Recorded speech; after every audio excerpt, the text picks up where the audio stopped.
So we had no visible cars. We were working from a white plastic wallpaper folding table, right or wrong?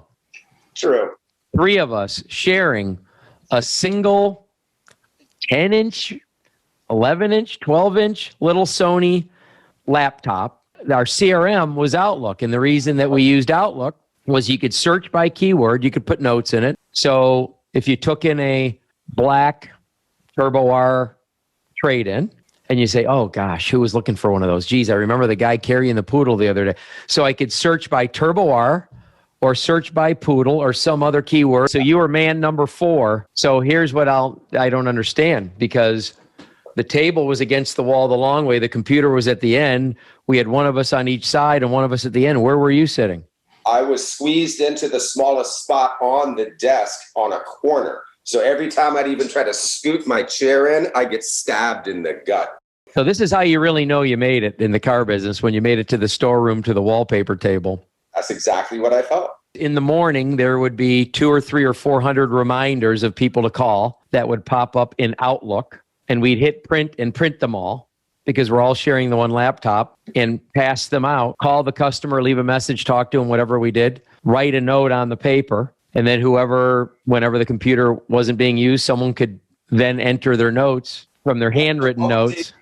Remind me again what the result was of all that calling when we had no showroom and just a little room upstairs? My memory's foggy. We were selling approximately 25 exotic cars a month.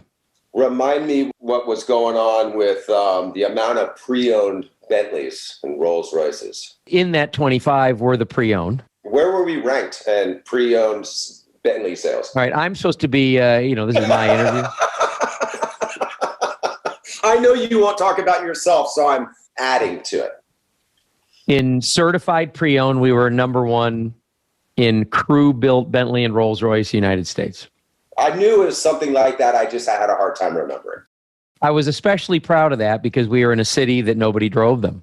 So unlike a street corner in Lauderdale, Palm Beach, Miami, where you might see some of these cars at a light in a downtown or a social area, or maybe South Tampa, but I think that we mainly, we were in Clearwater, Florida, and I think our main local customer was probably Sarasota, the nearest, with the occasional Tampa, which was about 45 minutes away. But I think that we sold easily 3/4 of the cars 500 miles away or more. And it was all telephone, telephone, telephone. We used to call it a marketing job where selling a car got in the way. All we did was dial, dial, dial. And I remember, God rest his soul, our factory rep, Rodney Moore, said, listen, a lot of dealers are talking about what you guys are doing, and they want to know some secrets. And I said, Rodney, I'm happy to share. We each call about 100 customers every single day, legitimately logged, not exaggerating.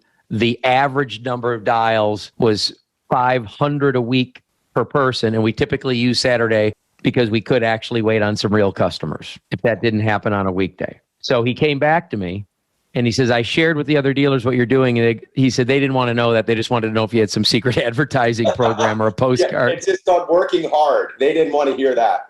We just talk to our customers all the time and fill them in what's going on in the market, or we just got one of these on trade, or how's your kid's ballet lesson?